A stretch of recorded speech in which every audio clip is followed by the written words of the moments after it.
So మనం ఇక్కడ ఒకటి స్పెషల్ ఐటమ్ చూడొచ్చు. ఇక్కడ దీన్ని వజనిక అంటారట. వజనిక నిత్య సంజీవిని. దీన్ని ఏం చేస్తారు? మూడు రకాలుగా పనిచేస్తుంది.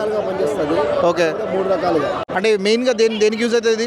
ఇదా ఇంటి పరంగా నరజిస్ట్ కానీ కనుజిస్ట్ కానీ ఏడుపు కానీ రకరకాలుగా పనిచేస్తుంది. ఓకే, ఏ డిస్ట్రీ అయినా దీంతో నరజిస్ట్ కానీ ఎగిరిపోతుంది. జనరల్గా ఇది వాటర్లో పెడితే రివర్స్గా వెళ్తారు. 100% అవుతుంది. షూర్ ఉంటుంది. అందరికీ దొరకది, అరుగుదా దొరకది. ఇది అమాస పుణ్యం సందులో కూడా మాకు భగవంతుడు ఇచ్చిన దీక్ష సమ్మక్క సారలమ్మ ఆ జంపన్న గోవిందరాజు మాకు ఇచ్చిన దీక్షతోనే మా భగవంతుడు మాకు ఇచ్చిన దైవంతో ముందుకెళ్ళాము. ఇది ఎప్పుడెప్పుడు పనిచేస్తా అంటున్నారు? ఇది అమావాస పౌర్ణానికే పనిచేస్తుంది, వేరే రకంగా పనిచేయదు. దాని నిత్య మూలికలు ఉంటాయి.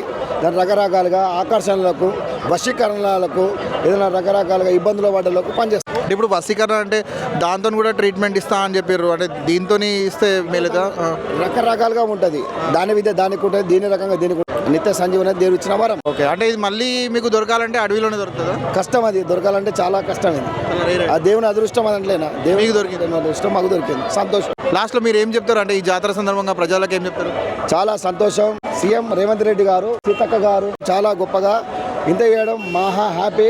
సో ఇదండి, అంటే చాలా మందికి కోయదూరలు అంటే ఎవరు అనేది తెలియదు సిటీలో ఉన్న వాళ్ళకి. సో వాళ్ళు ఏంటిది, వాళ్ళ వృత్తి ఏంటిది అనేది మనం అడిగి తెలుసుకున్నాం కదా. సో దిస్ ఇస్ టాపిక్ గౌ స్టూడియో. బాయ్.